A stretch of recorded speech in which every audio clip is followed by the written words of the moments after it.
Hi hello welcome to my channel. Last ఎపిసోడ్స్లో మనము 14 లోకాలు ఆర్ 14 భువనాల గురించి తెలుసుకున్నాము.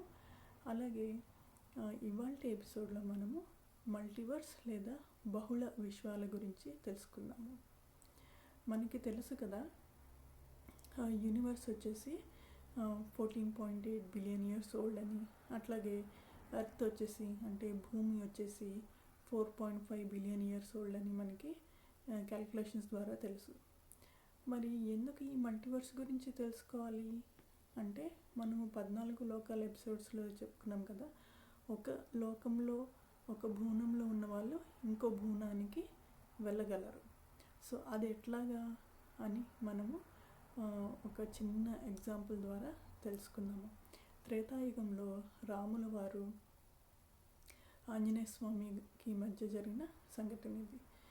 రాముల వారు తన అవతారం చాలించాల్సి వచ్చినప్పుడు ఆంజనేయ స్వామి ఉన్నంత వరకు అది జరగదని తెలుసు. అప్పుడు ఏం చేస్తారంటే, తన ఉంగరము భూమిలోకి రంధ్రంలోకి పడేసేస్తే అది పాతాళంలోకి వెళ్ళిపోతుంది.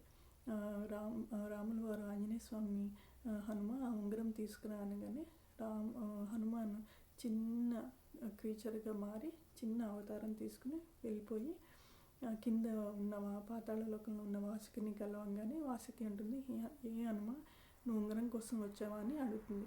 అప్పుడు హనుమంతుడు ఆశ్చర్యపోతాడు. అని అప్పుడు వాసుకి చెప్తుంది, నువ్వు అనుకుంటున్నావు ఇదే రాముల వారి అవతారం అని, కానీ ఈ గుట్ట చూడు, గుట్ట ఉంగరాల గుట్ట రాముల వారివే ఈ ఉంగరాలన్నీ. ఆయన ఎన్నో అవతారాలు ఇలా చాలించారు, ఉంగరం ఇక్కడ పడేస్తారు అవతారం అయిపోయే ముందరని చెప్తారు. అప్పుడు హనుమంతుడికి అర్థమవుతుంది. తను అయోధ్యకు వచ్చేసేసి ఉంగరాన్ని రాముల వారికి ఇచ్చి ఆయనకి మనస్ఫూర్తిగా వీడ్కోలు చెప్తారు. సో అదే అన్నమాట మనకి రామాయణంలోనే మల్టీవర్స్ గురించి ఉన్న కథ మనకి బహుళ విశ్వాల గురించి చెప్తుంది. నెక్స్ట్ ఎపిసోడ్లో ఇంకో కథతో కలుసుకుందాం. ఓకే మరి, బాయ్.